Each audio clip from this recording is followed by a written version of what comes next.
I met Kerry Sigafus, who is the son of Sigafus. I met him at a seminar called Chiro Europe, and we struck up a bit of a friendship. And then one day, this is the good thing about going to seminars as well, he invited me to come and observe him in his office.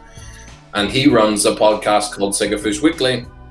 And at the time I was thinking about starting my podcast. I have a podcast called Real Chiropractic Dynamics, which is on YouTube as well.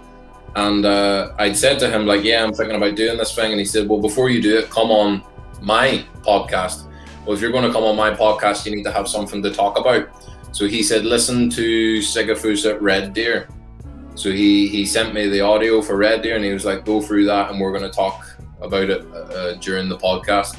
And that was my first exposure to Sigafus. I knew he was big. I knew he was kind of well respected in the profession, but I'd never looked at any of his content. I'd never watched any of the stuff on YouTube about him.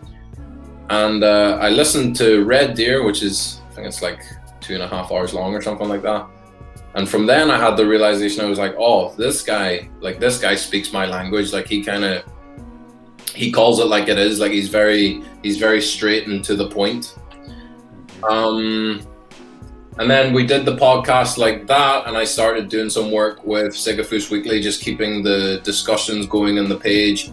I started managing the Instagram, and it was received quite well.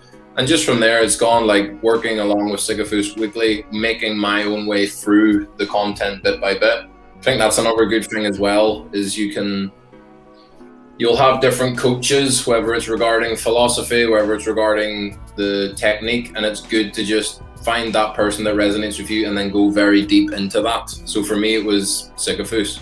For a while, I was just going really, really deep into his stuff. I like how he thinks.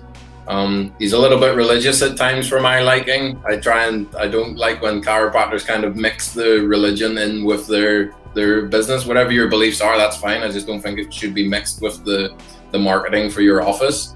But apart from that, like we basically agree on everything else. So it's like making the way through the content that he was putting out, even though I never met him. And yeah, it's been a good relationship from there.